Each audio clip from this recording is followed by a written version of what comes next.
होगा असर धीरे धीरे। पल पल यूं आठों पैर धीरे धीरे चली जा रही है उम्र धीरे धीरे। तेरे हाथ पाँव में बल ना रहेगा, तेरे हाथ पाँव में बल ना रहेगा। झुकेगी तुम्हारी कमर धीरे धीरे, झुकेगी तुम्हारी कमर धीरे धीरे। पल पल यूं आठों पहर धीरे धीरे चली जा रही है उम्र धीरे धीरे। शिथिल अंग होंगे जब ये तुम्हारे, शिथिल अंग होंगे एक दिन तुम्हारे। घटेगी तुम्हारी नजर धीरे धीरे, घटेगी तुम्हारी नजर धीरे धीरे। पल पल यूं आठों पहर धीरे धीरे चली जा रही है उम्र धीरे धीरे, चली जा रही है उम्र धीरे धीरे, चली जा रही है उम्र धीरे धीरे। गुरुवर के चरणों में नमोस्तु करते हुए निवेदन करते हैं, हे गुरुवर, प्रतिदिन की भांति आज भी हमको आपके मुखारविंद से धर्मोपदेश सुनने का सौभाग्य प्राप्त हो। नमोस्तु गुरुवर, नमोस्तु गुरुवर, नमोस्तु।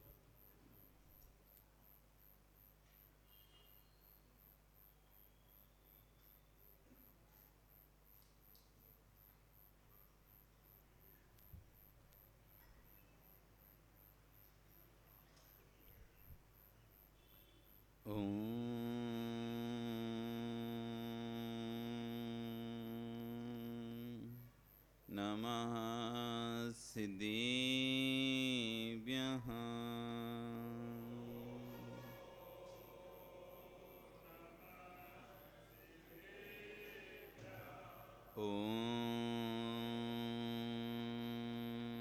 नमः सिद्धिभ्यः।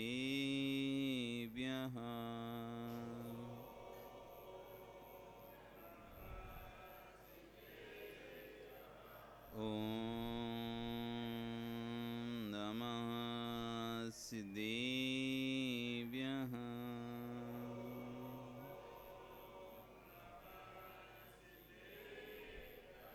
तिर्यणिये खग्गिणाय रुतारी मोहे सैर सिरे बिहु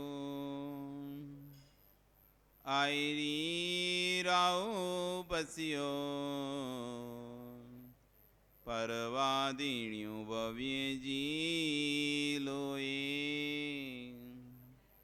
नमो हरियंताणं नमो सिद्धाणं नमो आयरियाणं नमो वच्छायाणं नमो लोये सब्बिशाहुणं। बोले अनंत अनंत से परमेष्टि भगवान की, आदिरम आदिनाथ भगवान की, वर्तमान शासन महावीर भगवान की, आचार्य कुंद कुंदेव स्वामी महाराज जी की, आचार्य गुरु विश्वसागर जी महाराज जी की, अहिंसा में विश्व धर्म की, परम पूज मुनि श्री 108 अर्ज सागर जी महाराज की जय। भवबंधु, वर्तमान शासन न्यायिक वर्धमान स्वामी के शासन में तीर्थंकर प्रभु की चरण निश्रा में बैठकर हम सभी जिन देशना का श्रवण कर रहे हैं। आचार्य भगवान कल यहाँ पर एक बात यहाँ पर कह रहे थे, चमका लो कितना चमका सकते हो, जिस शरीर को आप चमका रहे हैं वह कब भूत हो जाएगा कोई निश्चित नहीं। जो आज वर्तमान है वो कब भूत में बदल जाएगा भरोसा नहीं है। जिसे आज आप कह रहे हैं वो है और कल उसे कहेंगे वो था। कब है और कब था इसके बीच में एक समय का अंतर है। बस है और था के बीच में एक समय का अंतर है। वर्तमान कितने समय का, वर्तमान काल कितने समय का, एक समय मात्र। भूतकाल अनंत समय का, भविष्यकाल अनंत समय का, वर्तमान एक समय का। एक समय बाद सब चीज भूत हो जाती है। एक समय बाद हर वस्तु भूत हो जाती है। आप घर से आए थे, आप घर से आए थे, जबकि अभी अभी आए, आकर 5 मिनट पहले ही नहीं हुए, आपको 10 मिनट भी नहीं हुए, 2 मिनट भी नहीं हुए, और हम घर से आए थे, अभी थोड़ी देर पहले आए थे लग गया। घर भी है, सब कुछ है, तब भी थे लग गया। वर्तमान सिर्फ एक समय का, एक समय बाद जो भी है वो सब क्या है, भूत हो गया है। तो कह रहे हैं जिन पर राख कर रहे हो वे कब राख हो जाएंगे कोई भरोसा नहीं है। जिन पर हम राग कर रहे हैं, जिन वस्तुओं पर राग कर रहे हैं, जिन व्यक्तियों पर राग कर रहे हैं, राग दो ही जगह जाता है, या तो वस्तु पर जाता है, व्यक्ति पर जाता है। राग कहाँ जाएगा, या तो वस्तु पर या फिर व्यक्ति पर। तो वस्तु और व्यक्ति जिस पर भी आप राग कर रहे हो, तो कब राख हो जाएंगे। आप अपने मकान पर राग कर रहे हो, कब आग लग जाए पता नहीं है, और जलकर खाक हो जाए पूरा मकान। कब आग लग जाए, एक स्पार्किंग हुई, मकान पूरा जल के खत्म। कितने भी तुमने अच्छे से बनाया था, कितना भी सुंदरता से उसको सजा के रखा था, डेकोरेशन किया था, एक आग लगी, सब खत्म, नष्ट। अब पूरा अब वो बुझा भी दोगे, आग लगी और आग तुमने बुझा भी दी, वो तो सब खत्म है। अब तो पुरान फिर से ऐसा तो नहीं है वो से सही करो, अब तो पूरे ही हटाओ, आधा अधूरा जल खजा तो काम आएगा नहीं। तो जिस पर तुम राख कर रहे थे वो देखो एक क्षण में राख हो गया। अभी बना के तैयार कर किया था, उद्घाटन ही किया था, अचानक स्पार्किंग हो गई, आग लग गई, और उसी दिन जिस दिन उद्घाटन था उस दिन उसका स्वाहा हो गया। कई बार हो जाता है, लोग उद्घाटन करते हैं, उद्घाटन में आग लग जाती है। शादी करते पंडाल में आग लग जाती है, अभी लगी थी ना पंडाल में आग। तो एक क्षण पहले जिसमें लोग देख रहे थे वाह कितना सुंदर पंडाल है, कितना सुंदर पंडाल है, और अगले क्षण वो पंडाल मृत्यु का कारण बन रहा था। एक क्षण पहले जो आनंद का कारण बन रहा था पंडाल, अगले क्षण वही पंडाल मृत्यु का कारण बन रहा है। एक क्षण जो वस्तु आनंद का कारण बन रही थी, अगले क्षण वही वस्तु मृत्यु का कारण बन रही है। तो कौन सी चीज कब राख हो जाएगी, तुम राग करते रहोगे और वो पता चला आगे जाके राख हो जाएगी। तो वर्तमान कब भूत हो जाएगा निश्चित नहीं है। वर्तमान ये भविष्य, वर्तमान कब भूत हो जाएगा ये भविष्य को मालूम नहीं है, इसलिए भविष्य पर मत बैठो। वर्तमान को ही पवित्र कर लो तो वर्धमान हो जाओगे। हम भविष्य के लिए सोचते हैं, अब कर लेंगे ना आगे, अभी तो उम्र क्या है, अभी तो खाने पीने की उम्र है, खेलने कूदने की उम्र है, अभी तो व्यापार की उम्र है, भोगों की उम्र है, अभी थोड़ी ना संयम की उम्र है, अभी कोई नियम लेने की उम्र थोड़ी ना है। ऐसा सोचते भविष्य में करेंगे, पक्का हमने सोच के रखा है बेटे की शादी कर लेंगे, ये सब कर लेंगे, उसके बाद फिर हम घर छोड़ देंगे। क्या सोच के रखा बिमल जी आपने, कब छोड़ो घर, क्या सोचा है भविष्य की प्लानिंग, कुछ सोच के नहीं रखी नहीं? सुनाई तो दे रहा है ना, दे रहा है सुनाई क्या? ओ विमल जी सुनाई दे रहा है? अच्छा, तो फिर बोल का नहीं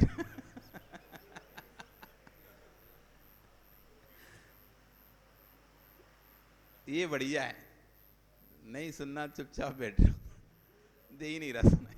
अब सामने वाला बोलते रहे, पूछते रहे, बाद में हाँ ये दे तो रहा है, लेकिन अब बोले क्यों, क्या बोलें, पर उत्तर ही नहीं है हमारे पास।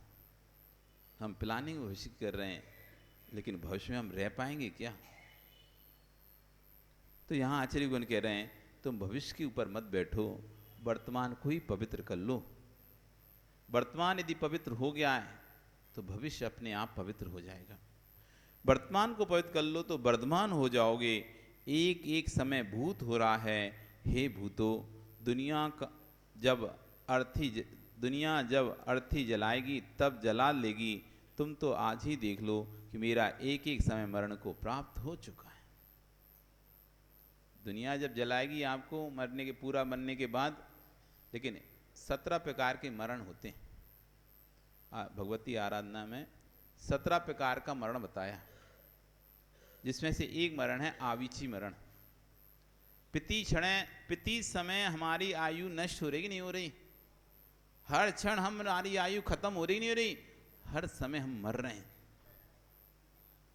हर समय हमारी आयु नष्ट हो रही है। ऐसा कोई भी समय नहीं जब हमारी आयु नष्ट नहीं हो रही है। इसलिए एक मरण है आविची मरण।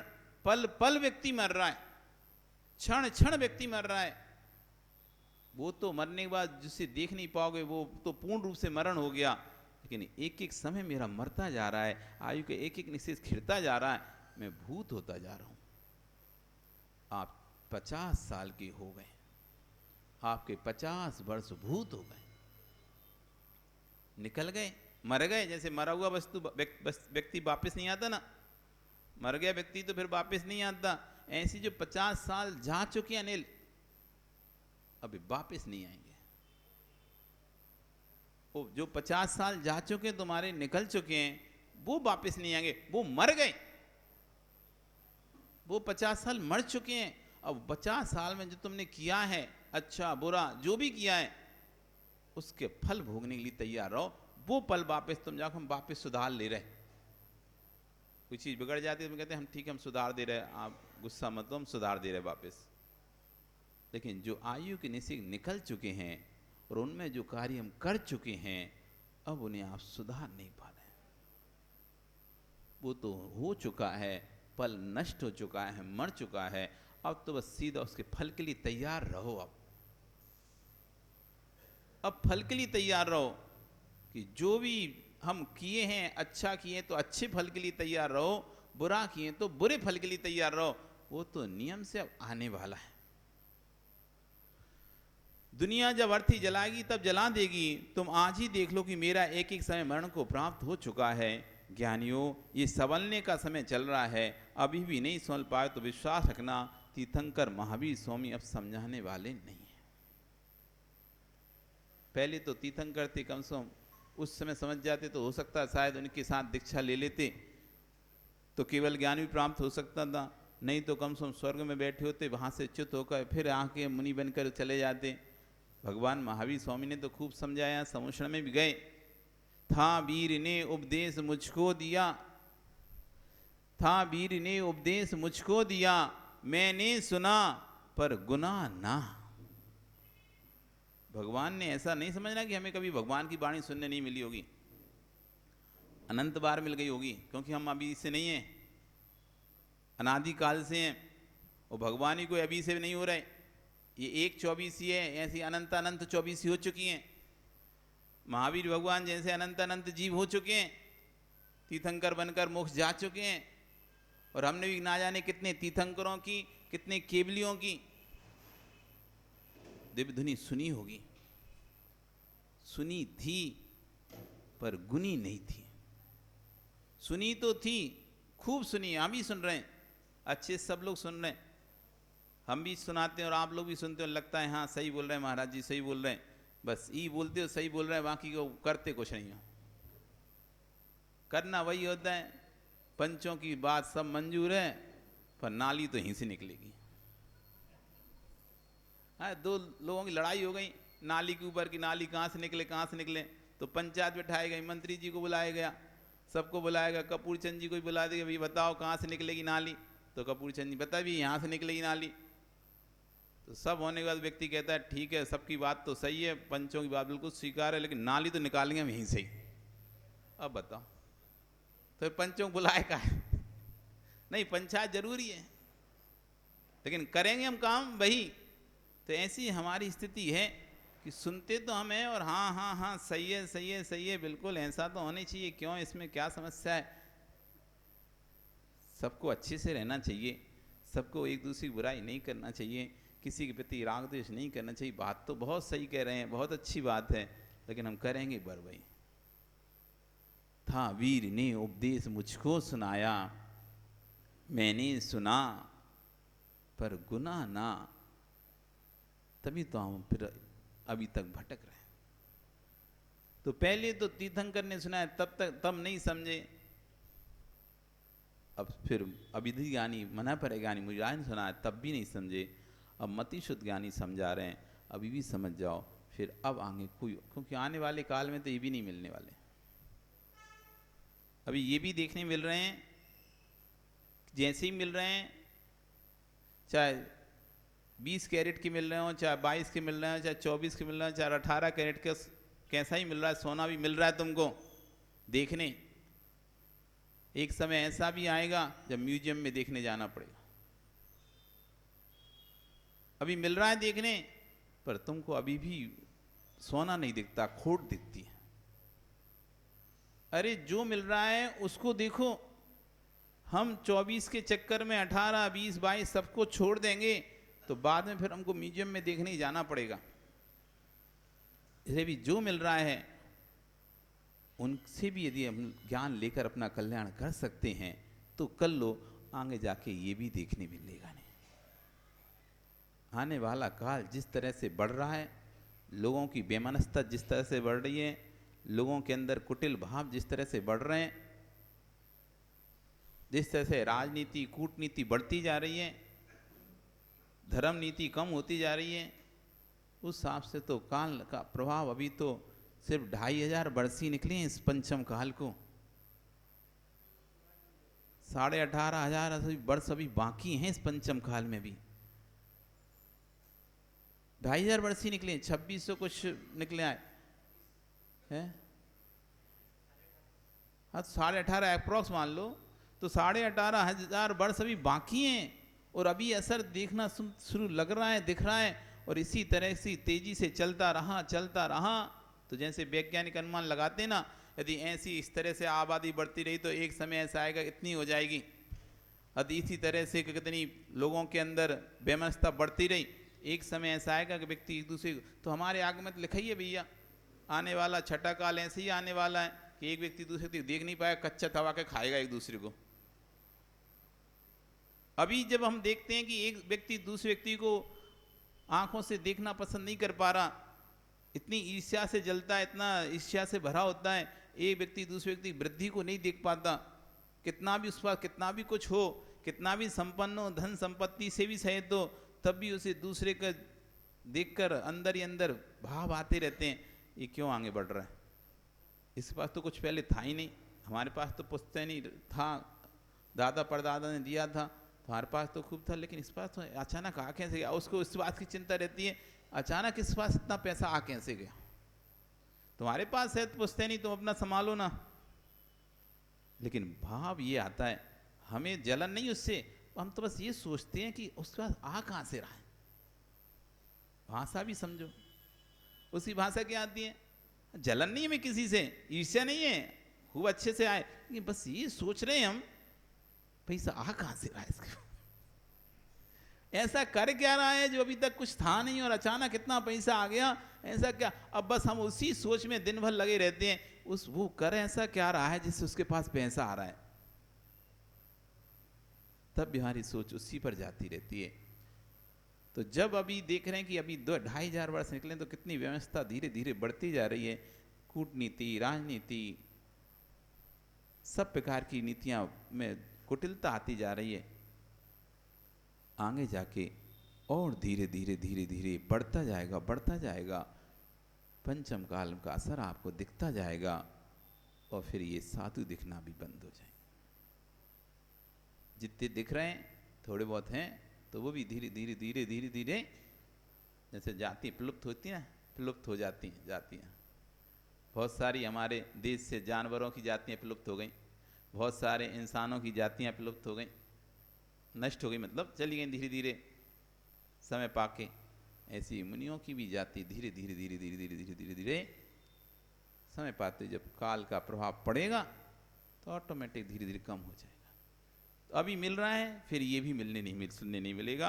तो फिर कोई महावीर स्वामी आपको आके समझाने वाले नहीं हैं। महावीर स्वामी तो नहीं आएंगे, जो आएंगे वे महावीर स्वामी नहीं होंगे, क्योंकि जो परमात्मा हो जाता है वह लौटकर वापस आता नहीं है। जो वापस आता है वो भगवान होता नहीं है। इसलिए क्या लिख रहे हैं कुंद कुंद स्वामी, हे सुधी श्राव को, तुमने जिसे तुमने कमा कर रखा है उसे ऐसे मार्ग में लगाओ तेरा पाप का द्रव्य पुण्य में फलित हो जाए। ये महत्वपूर्ण बात है। कमाना महत्वपूर्ण नहीं है, कमाने के बाद उसका उपयोग महत्वपूर्ण है। वस्तु को अर्जन करने में ज्यादा कठिनाई नहीं है, वस्तु का संरक्षण कैसे करें इसमें कठिनाई है। व्यक्ति हजारों को जोड़ लेता है, लेकिन हजारों को जोड़कर रख पाना ये मुश्किल है। जोड़ना आसान है, लेकिन जोड़कर उनको संभाल के रख पाना, नहीं तो पहले जोड़ा फटाफट सब टूट जाए। ऐसी व्यापार में धन कमाना आसान है, लेकिन उस धन का संरक्षण और धन का उपयोग ये कठिन है। नहीं तो इधर कमाते जाओगे इधर जाता जाएगा, इधर कमाते जाओगे इधर जाता जाएगा, तुम्हें पता नहीं चलेगा तुम कमा रहे हो और दूसरा उसको खर्चा कर रहा है। तो उस धन का रक्षण कैसे करें? इधर कमाओ इधर चोर ले जाए, इधर कमाओ इधर दूसरा उठा के ले जाए, इधर आप कमाओ इधर नौकर उसको बर्बाद करते जाएं। तो मैनेज करना बड़ा मुश्किल होता है। व्यापार फैलाना बहुत आसान है, लेकिन व्यापार को संभाल के रख पाना, सब जगह से आपने 10 दुकान तो खोलनी, लेकिन 10 दुकान की निगरानी कैसे करोगे?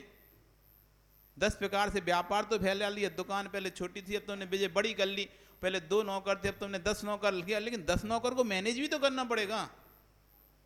अभी तो 2 नौकर थे, 2 आंखों से उनको देख लेते थे, तुम्हारे आगे पीछे रहते, तुम भी उनके आगे पीछे रहते। अब 10 हो गए, किस किस के पीछे बैठोगे?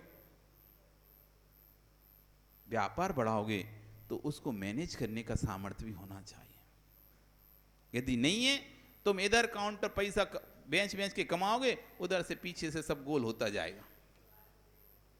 तुम समझोगे हमारी दुकान खूब चल रही है, उधर दूसरे का धीरे धीरे से हाथ बनता जा रहा है। तो धन जिसका आपने कमाया है उसे ऐसे मार्ग लगाओ जिससे पाप का द्रव्य पूर्ण रूप फलित हो जाए। घर के कूड़े के समान। जैसे घर का कूड़ा किस काम में आता है? कचरा किस काम में आता है? कोई काम में नहीं आता। आपका पेट का मल किस काम में आता है? कोई काम में नहीं आता। लेकिन वही मल यदि खेतों में चला जाए खाद के रूप में, जिस भोग को आपने भोगा वो भोग मल बनकर निकल गया, कोई काम में नहीं आया। लेकिन यदि वही मल खेतों में चला जाए, वही घर का कचरा आप एक गड्ढे में रखकर खाद बन जाए और उसको आप खेतों में डाल दो, तो वही मल खाद का काम करेगा और जिस बाल में 10 दाने आने थे 50 दाने आ जाएंगे।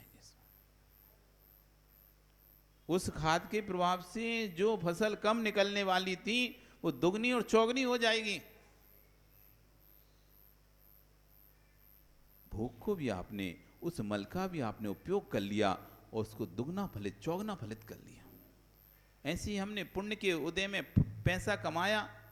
अब यदि हम उसके भोग भी यदि पुण्य में करेंगे तो जो पैसे कमाने में हमारा जो पुण्य लगाता उससे चौगना पुण्य हमको फिर से बन जाएगा। बिना पुण्य के तो पैसा कोई नहीं कमा पाएगा ना। तो आपने पैसा कमाने पुण्य तो संजय खर्चा किया ही है ना, पुण्य खर्चा किया है। अब पुण्य खर्चा करके आपने पैसा इकट्ठा कर लिया, अब पैसे को वापस यदि पुण्य कार्य में लगा दोगे आप, तो उस पैसे से आप पुनः पुण्य को संचय कर लोगे। और उसी पैसे को यदि भोगों में लगा दिया तो उस पुण्य से जो आपने पैसा खरीदा था, पुण्य देकर जो पैसा खरीदा था, उस पैसे से आपने फिर पाप कमाया। यानी पुण्य से आपने पाप का संचय किया। आप चाहते तो पुण्य से पुण्य का संचय कर देते। पुण्य से जो द्रव्य आपने किया, जो पाप रूप द्रव्य इकट्ठा हुआ है, उसको पुनः लगा दें पुण्य में। घर के कूड़े के समान, कूड़े को खंती में पटक दें तो किस काम का है, और कूड़े को खेत में पटक दें तो मोतियों जैसे धान्य आएंगे। ऐसी जो द्रव्य कमाया है उसे सुपात्रों में लगा दो। जो पुण्य फलित होकर परंपरा से मोक्ष का कारण बनेगा, और वही द्रव्य आपने भोगों में नष्ट किया तो घूरे में खंती में फेंकने के समान हो जाएगा कि आपने बस कूड़ा इकट्ठा किया और बाहर फेंक दिया। मल छोड़ निकाला और टैंक में पड़ा है, और वही मल टैंक से निकलवा कर यदि खेतों में डल जाता तो वही खाद के रूप में काम आ जाता। दान तो देना, परंतु स्थान देखकर देना।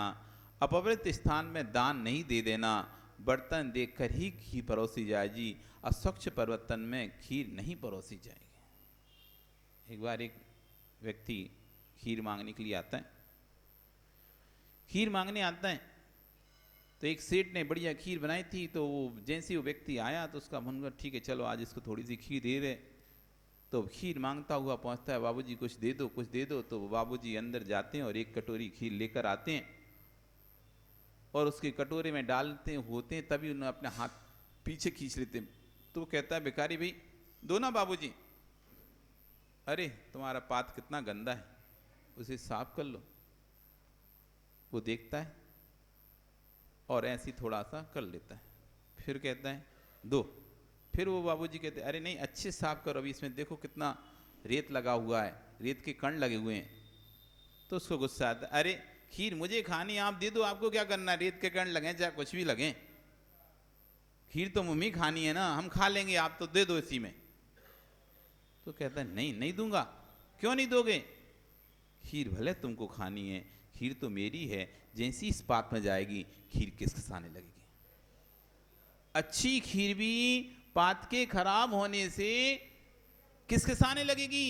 और कल जब भी जो जो खीर खाएगा उसमें से वो कहेगा कि खीर तो किसके सा रही है। कोई ये नहीं कहेगा पात्र में रेत थी, लोग यही कहेंगे खीर किसके सा रही है, खीर किसके सा रही है। यदि अपात्र को तुमने दान दिया है, अपात्र को तुम दे रहे हो, अपवित्र स्थान पर तुम दान दे रहे हो, तो बर्तन में ऐसे बर्तन में खीर डाली तुमने जिसमें पहले से रेत डली हुई थी। अब जब जब वो तुम खीर खाओगे तो किसके साएंगे। तू दान भी दे रहा है तो पात स्वच्छ देखना चाहिए। पात स्वच्छ है तो तेरा दान भी, पात अस्वच्छ है तो तेरा दान भी व्यर्थ चला जाएगा, वो खीर बेकार हो गई। इसलिए दान देने से पहले निहाल लेना कि उपयोग क्या होगा इसका। जिस कुल में महावृत्तियों के हाथ पर ग्रास रखा जाता हो उस घर में मांसाहारी को भोजन नहीं कराना चाहिए। जिस कुल में महावृत्तियों के हाथ पर ग्रास रखा जाता है उस घर में मांसाहारी को भोजन नहीं परोसा जाता। ये ध्यान रखना, जिन बर्तनों से तुम शाकाहारी भोजन कर रहे हो उसमें मांसाहारियों को भोजन मत खिला देना। फिर वही पात्र तुमको कल कभी आहार दान में लगे तो फिर वही उठा के दे दोगे। तो इसलिए घर में पूरा एक बर्तन का ऐसा सेट रखना चाहिए जिसमें ना तो हमने भोजन किया हो ना किसी को कराया हो, ना तो हमने स्वयं भोजन किया हो उसमें ना कराया हो। ऐसा पात्र सेट रखना चाहिए। मेरे घर में चलते फिरते भगवान आएंगे, उनको मैं जूठे पात्रों में भोजन कराऊंगा क्या? जिस चम्मच को आपने बार बार मुंह में रखा है निकाला है, बार बार मुंह में रखा है निकाला है, ऐसी चम्मचों को आप क्या उन चम्मचों से आहार देंगे? जिन गिलास में आपने पानी पीकर जूठा करके उनको छोड़कर बार बार उपयोग करते हुए, क्या ऐसे गिलास से मैं साधु को आहार दूंगा? नहीं, इतना गरीब नहीं हूं मैं। इसलिए आचार्यों ने तो कहा है उत्कृष्ट पात्र रखना चाहिए। साधुओं को दान देने के लिए उत्कृष्ट सोने चांदी के पात्र रखो। वो पात्र में हार नहीं करते, लेकिन पात्र इसी रखो उत्कृष्ट वस्तु से दिया हुआ दान उत्कृष्ट फल को प्राप्त होता है।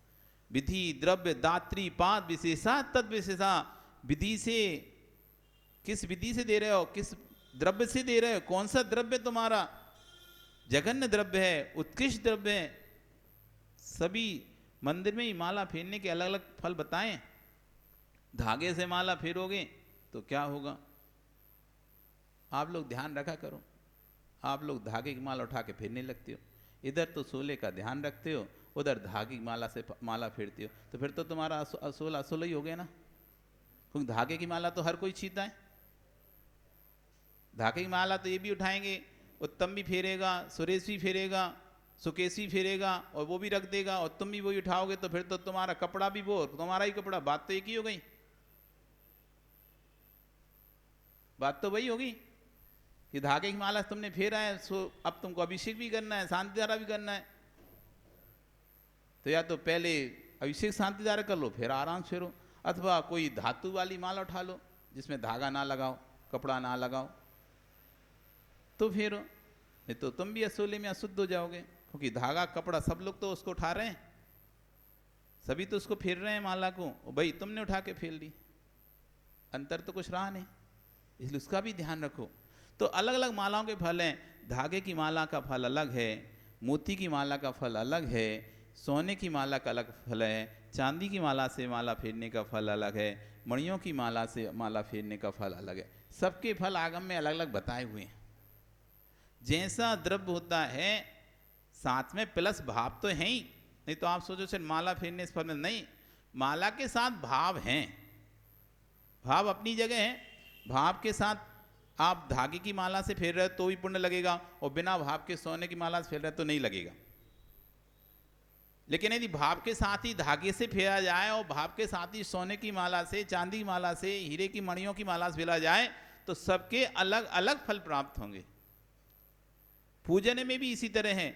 आप जिन पात्रों से पूजन कर रहे हैं, वो पात्र यदि आपके स्वर्ण के हैं, रजत के हैं, कांसे के हैं, पीतल के हैं, धातु के हैं, जर्मन सिल्वर के हैं, जैसे भी हैं, उन पात्रों का भी आपके ऊपर असर पड़ता है, आपके पुण्य पर असर पड़ता है। भाव को साथ में रखना पर सब जगह।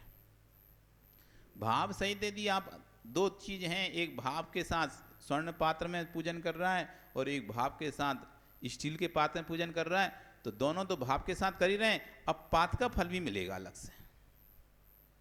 पहले तो भाव देखा जाएगा, पहले पात्र नहीं देखा जाएगा, पहले क्या देखा जाएगा, भाव देखा जाएगा। यदि दोनों के ही भाव अच्छे हैं और दोनों ही अच्छे भाव सहित पूजा कर रहे हैं, अब दूसरी चीज देखी जाए पात्र। जैसे अल्फाबेट होते ना, पहले ए देखो, अब ए मिल रही तब क्या देखेंगे, उसका अगला अक्षर देखेंगे, बी देखेंगे कि किसके पास बी पहले आ रहा है, तो भैया बी इसका इसको ऊपर करते हैं।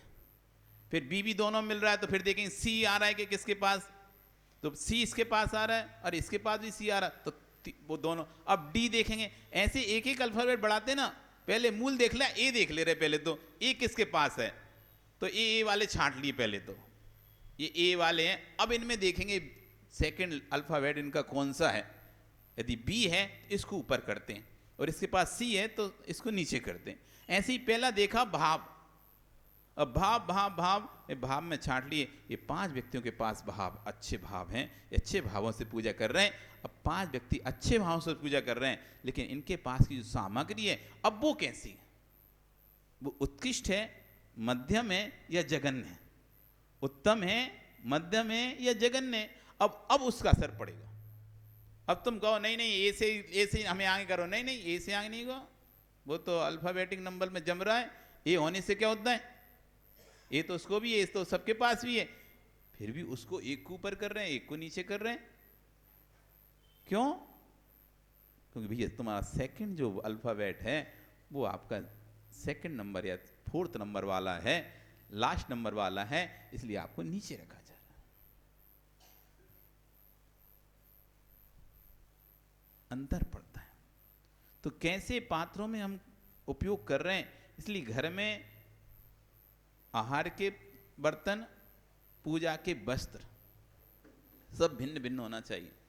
घर में तुम माताओं दुनिया भर की साड़ी तो भर के रखती हो, ये पार्टी की है, शादी की है, ये इसकी है, उसकी है। कभी ऐसा एक अलमारी में एक खन बनाया ये 10 साड़ी हमारे मंदिर की हैं बस। दुनिया की साड़ी तो भर के रखी ना आपने, ऐसा तो है नहीं साड़ी आपके पास, और इतना भी ऐसा भी इतने आप निष्प्रय नहीं हो कि रखते ही नहीं हो, इतने आप परिग्रह भी नहीं हो कि तुम हाँ नहीं नहीं हम रखते नहीं, हम ज्यादा नहीं, खूब तो भर भर के रखे हो। तो एक कैबिनेट और बना लो, जब इतना रखा ही है तो एक और सही। ये 10 साड़ियां हैं हमारी, ये 7 दिन की 7 साड़ियां हमारी, ये 15 दिन की 15 साड़ियां हैं, ये सिर्फ मंदिर के अलावा हम कहीं नहीं पहनेंगे। नहीं कर सकते थे क्या? कर सकते थे, उसका फल उत्कृष्ट मिलता। वो साड़ियां तुमको पुण्यभूत फलित होती, जो तुमने रख रखी ना, ये शादी में पहन के जाएंगे, ये पार्टी में पहन के जाएंगे, वो चाहे अभी पहन के जाओ चाहे नहीं जाओ, वो तुमको पाप रूप फलित हो रही है वहीं बैठे बैठे। रखे रखे क्यों? तुम पहले से सोच के रखे हो कि हम इस काम के लिए पहनेंगे, हम उस काम के लिए पहनेंगे, तो पाप क्रियाओं के लिए तुमने तैयार करके रखी, पहले से तैयारी हो तुम, इस पाप क्रिया के लिए ये साली साड़ी, उस पाप क्रिया के लिए वो वाली ड्रेस, तो उसका फल भी उसी तरह से है। ऐसी पुण्यभूत क्रिया के लिए यदि आपने घर में रख दी होते, ये मेरे 5 जोड़ी कपड़े हैं, ये 10 जोड़ी कपड़े हैं, ये कुर्ते पजामे पैंट शर्ट हैं, मैं यही पैंट शर्ट 10 क्या 15 लाखों मंदिर के लिए बस यही पहनूंगा। जिन पैंट शर्ट से मैं लघु संघ का जाता हूँ, जिनसे दीर्घ संघ का जाता हूँ, खड़े खड़े होकर बाथरूम करता हूँ, उसके छींटे जिन पर कपड़े पर आ जाते हैं, बस उन्हीं को पहने पहने हम मंदिर में आ जाते हैं पवित्र स्थानों पर। कई विचार ही नहीं करते कि अभी तुम खड़े खड़े लघु संघ का करके आए, हाथ धो लिए तुमने, और हाथ धो लिए तुम पता नहीं है वो लघु संघ का जो बूंद था वो तो आपके अंदर ही रह गया, और उससे जब कर रहे थे तो उसके पूरे छींटे आपके पैंट पर आ ही रहते। नहीं हो विश्वास तो कभी देखना आते कि नहीं आते। उन्हीं कपड़ों से आप यहां पर आ गए, उन्हीं कपड़ों से मंदिर में बैठे हुए, उन्हीं कपड़ों से पवित्र कार्यों को कर रहे, उन्हीं कपड़ों से जिनवाणी छी रहे, उन्हीं कपड़ों से माला फेर रहे, उन्हीं कपड़ों से सब कुछ कर रहे, और फिर कहते हो पुण्य नहीं लगता। लगे कहां से पुण्य? हम तो इतना करते हैं तब भी कोई फर्क ही नहीं पड़ता, कोई भी कुछ नहीं होता। होगा कैसे? अशुद्धि में काम करोगे तो, जैसे कहा ना, दान तो दे रहा है लेकिन तो पता नहीं हमें दान कहाँ देना है, लेकिन देते जा रहे हो तो बस देते रहो, वो कोई फलित ही नहीं होगा। ऐसे आप पूजा भक्ति करते हो। और बहुत सारे लोग, ध्यान रखना, कभी भी कपड़े मंदिर के पहन कर लघु संघ का दीर्घ संघ का नहीं करना, नहीं तो पता चला कि अभी अचानक लगे आई जोर से, तो वहीं कर कर आके ओम शांति। अरे अभी नहीं होता, बड़े बड़े विधानों में क्या होता है, लंबे समय तक बैठना पड़ता है ना, है बड़े बड़े बड़े विधानों में क्या होता है, लंबे समय तक बैठे रहना पड़ता है, लंबे समय तक बैठा रहना पड़ता है। तो उनमें क्या करते हैं, जैसे पंचकल्याणक आदि विधान हुए तो सुबह से लेकर वो पहुंच गए और शाम तक बैठे हैं, इसलिए तो हम समय का ध्यान रखते हैं। क्योंकि जितना लंबा बिठा लेंगे ना तो आदमी नियम से फिर तो वेदना तो सताएगी ना, इसलिए जल्दी से जल्दी खत्म करने की कोशिश करते हैं। भैया 11, 10, 11 बजे तक खत्म कर दो, क्योंकि यदि हम खत्म नहीं करेंगे और 2 बजे तक 3 बजे तक तुमको बिठाले रहेंगे तो बाधा तो सताएगी, वो सताएगी तो आदमी जाएगा ही, जाएगा तो करेगा ही। वो ये ऐसी चीज है कि रोक भी नहीं सकते, आएगी तो करना ही पड़ेगा। तो इसलिए पहले से निवृत्त होकर आओ, वस्त्र आदि पहनने से पहले निवृत्त हो जाओ, और यदि बीच में आ भी जाए तो पूरे वस्त्र खोलकर टॉवेल लपेटकर फिर जाओ, और फिर आके पुनः स्नान आदि जो भी क्रिया आप करते हो वो करके फिर दोबारा से वस्त्र आप पहन लो। ऐसी आप भी करा करो। कभी विधान आदि में बैठे और अचानक जाना पड़ जाए तो फिर वापस आके फिर से पूजन करेंगे, तो भाई दूसरी वस्तु व्यवस्था रखो अभी, या फिर दूसरी एक जोड़ी और वस्त्र एक्स्ट्रा रखो कि बीच में जाएंगे तो फिर उसके जाने के बाद फिर आके ये वाले चेंज कर लेंगे। क्योंकि अब हम लघु संघ आदि करके आ गए, फिर वैसे ही हाथ धो आके नहीं फिर बैठ गए पूजन करने में, विधान करने में, तो उससे पुण्य का बंध नहीं पाप का बंध होगा। तो जब भी कोई ऐसी क्रियाएं हों, ऐसी आहार में हैं, आप बहुत पहले से कपड़े पहन लिए और अब बैठे हुए अचानक आ गई लघु संघ का, आप गए और बस आके नहीं फिर से खड़े हो गए, हाथ धो धा के शुद्धि बोल के आहार देने लगे, ये तो अशुद्ध हो गया, वस्त्र अशुद्ध हो चुका है। तो शुद्धि का ध्यान रखें, स्वच्छता का ध्यान रखें, तो नियम से पुण्य बंध का कोई विधि द्रव्य से बहुत फर्क पड़ता है। बाहरी निमित्त अंतरंग परिणामों का बहुत अच्छा नियामक होता है, उस पर असर बहुत डालता है।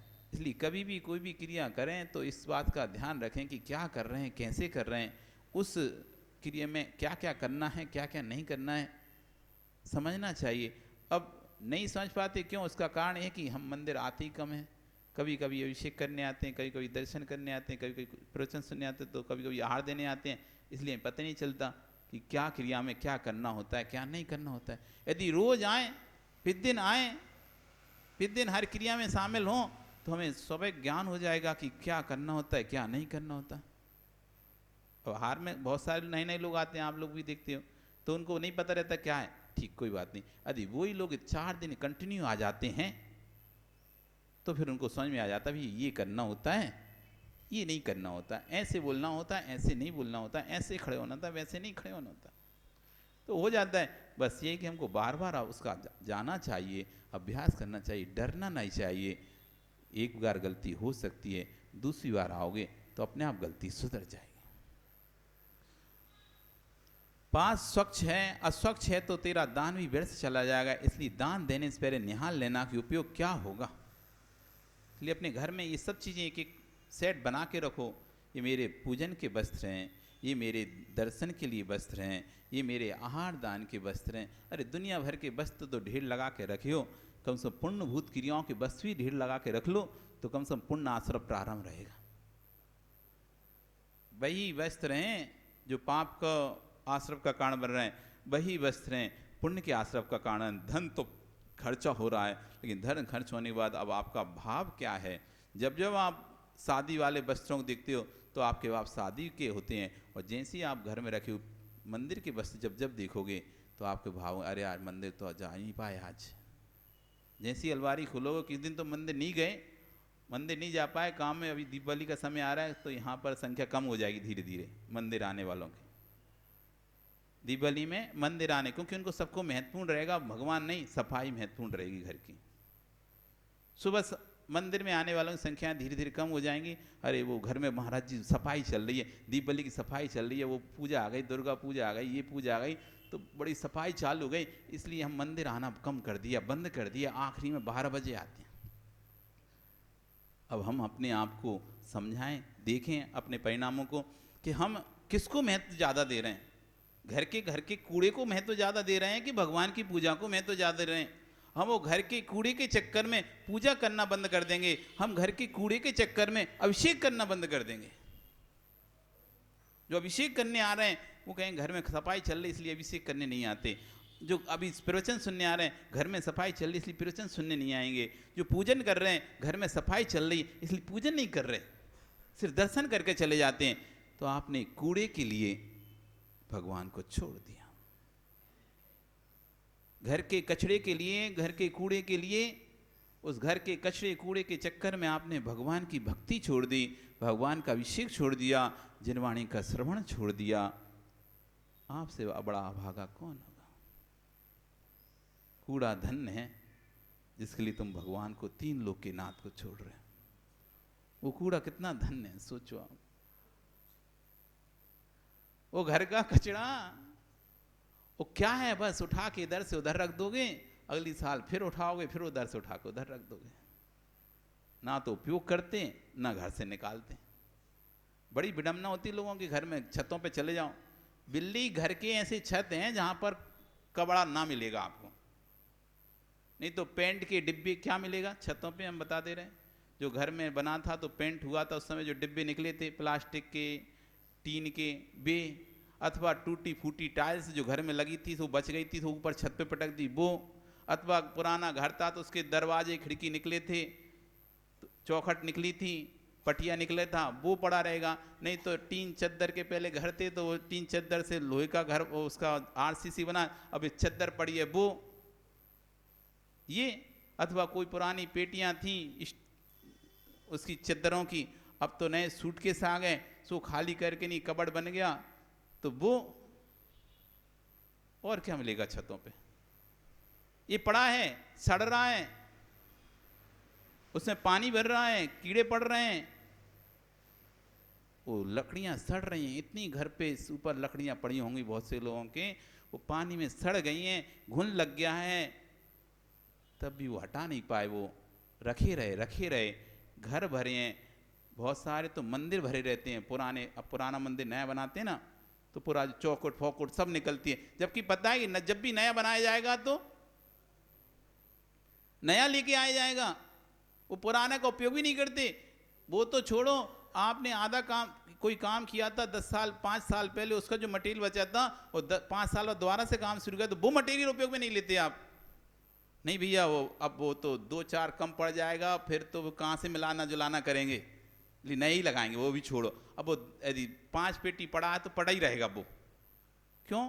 अब तो ये 5 पेटी कैसे उपयोग होगा, क्योंकि 5 के बाद फिर और लगेगा तो कहाँ से लेके आएंगे, फिर तो बिगड़ जाएगा ना, मेल कलर बदल जाएगा। तो जब वो उपयोग नहीं करते तो 50 साल चीज वाली उपयोग क्या करोगे तो। लेकिन लोभ कैसा है, जी से छूटता नहीं है सामान। जिस दिन निकाला था उसी दिन किसी को दे देते तो कम से कम सड़ता नहीं, किसी को उपयोग आ जाता। नहीं, रख दो, वो वहां पटक दो, अभी तो पटक, अरे निकालते जाओ, निकलता जा रहा, देते जाओ, निकलते जाते, नहीं, रखे रहने दो, काम में आएगा। क्या काम में आएगा?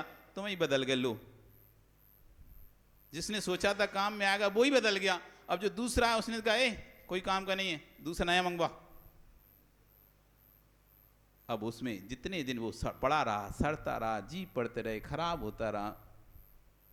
पर ठीक है, ऐसे उस कूड़े को तुम ऊपर छत पे रखे रहते हो, उधर से इधर ट्रांसफर, उधर से उधर ट्रांसफर करते रहते हो, और उसके लिए तुम भगवान का अभिषेक पूजन सब छोड़ देते हो, जिनवाणी का श्रवण भी छोड़ देते हो। तो कौन महत्वपूर्ण है हमारे लिए, ये वो आपको समझना पड़ेगा। क्या भगवान महत्वपूर्ण है या वो घर का कचरा महत्वपूर्ण है? जो महत्वपूर्ण है वैसा करना, क्योंकि पहले से बता दिया। ये तो आपको महाराज जी आपने बताया नहीं, आप पहले बता देते तो हम दीप बलि के हिसाब से यहाँ आते और कचरे को अपने हिसाब से एडजस्ट करते जब करना होता। लेकिन भगवान का समय थोड़ी ना छोड़ते। अब पहले से बता दिया कि क्या क्या करोगे तुम दीप बलि पर। तो ऐसा नहीं करना कि उस कचरे के चक्कर में आप भगवान को छोड़ दो। दृढ़ आस्था, दृढ़ विश्वास है तो जगत में मिथ्यात्व की कोई भी ताकत नहीं है कि आपको नीचे गिरा सके। आपके अंदर भगवान के प्रति दृढ़ आस्था और दृढ़ विश्वास है तो मिथ्यात्व में ऐसी ताकत नहीं जो आपको पीछे ढकेल सके। घबराने की आवश्यकता नहीं है। अच्छे को अच्छा कहने वाले जीव कोटि कोटि हैं, परंतु अच्छे पर चलने वाले लोग उंगलियों पर गिनने लायक हैं। अच्छे को अच्छा कहने वाले कोटि कोटि जीव मिल जाएंगे, लेकिन अच्छे पर चलने वाले ये उंगली पर गिनने लायक। आचार्य भगवान पुनः मुनियों को कह रहे हैं, हे ईश्वर, हे विराज, आप महान हैं, तपस्वी हैं, लेकिन लोग नहीं जानते अरिहंत और सिद्ध के स्वरूप और निज आत्मा को देखो। साधु बनो तो कम से कम इतनी तो पहचान रखो, अरिहंत का देव, अरिहंत का गुण, अरिहंत की पर्याय, सिद्ध का द्रव्य, सिद्ध का गुण, सिद्ध की पर्याय। जो इनको जानता है और अंतरात्मा बहिरात्मा परमात्मा को भेद को जानता है वही अपना कल्याण कर सकता है। जो इनको नहीं जानता, अंतरात्मा बहिरात्मा परमात्मा इनके भेद को नहीं जानता और निजात्मा को नहीं जानता, फिर कितना भी तीव्र तप कर ले परंतु आद्रव को जाने बिना, अरिहंत सिद्ध के स्वरूप को समझने बिना, अंतरात्मा बहिरात्मा परमात्मा के भेद को जाने बिना तपस्या करेगा तो दी संख्यान में भ्रमण ही करेगा। क्या किया बेचारे ने, घर कुटुंब मकान छोड़ा, सुख संसार छोड़ा, लेकिन तब भी संसार में ही भटका। क्यों? क्योंकि विधि के अभाव में वस्तु कोई भी कार्यकारी नहीं होती। विधि के अभाव में वस्तु कार्यकारी नहीं होती। मुनि भी बन गया, मुनि बने की विधि नहीं जानी तो मुनि बनकर भी आनंद नहीं पाएंगे और मोक्ष को प्राप्त नहीं कर पाएंगे। इसलिए विधि का महत्व है। विधि को समझो, कौन सी विधि से क्या कार्य करना चाहिए, कौन सी विधि से क्या नहीं करना चाहिए। जिसको ये बात समझ में आ जाए बस वो अपना कार्य अच्छे से कर सकता है। और विधि समझ में नहीं आई तो आप काम तो करते रहेंगे लेकिन फल को प्राप्त आपका समय। कल फिर आओगे, पर्याय रहे तो पुनः चर्चा करेंगे हम यहाँ पर। बोली भगवान महावीर स्वामी की। चलें जिनवाणी स्तुति। जावाणी के ज्ञान से सोजै लोकालोक, सो वाणी मस्तक नमो सदा देतऊं दोख। हे जिनवाणी भारती तोय जपो दिन रे, जो तेरा शरणा गए सो पावे सुख चैन। देव भजो अरिहंत को, गुरु सेवा निर्ग्रंथ, दया धर्म पालो सदा, यही मोक्ष का पंथ, यही मोक्ष। 9 बार नमः।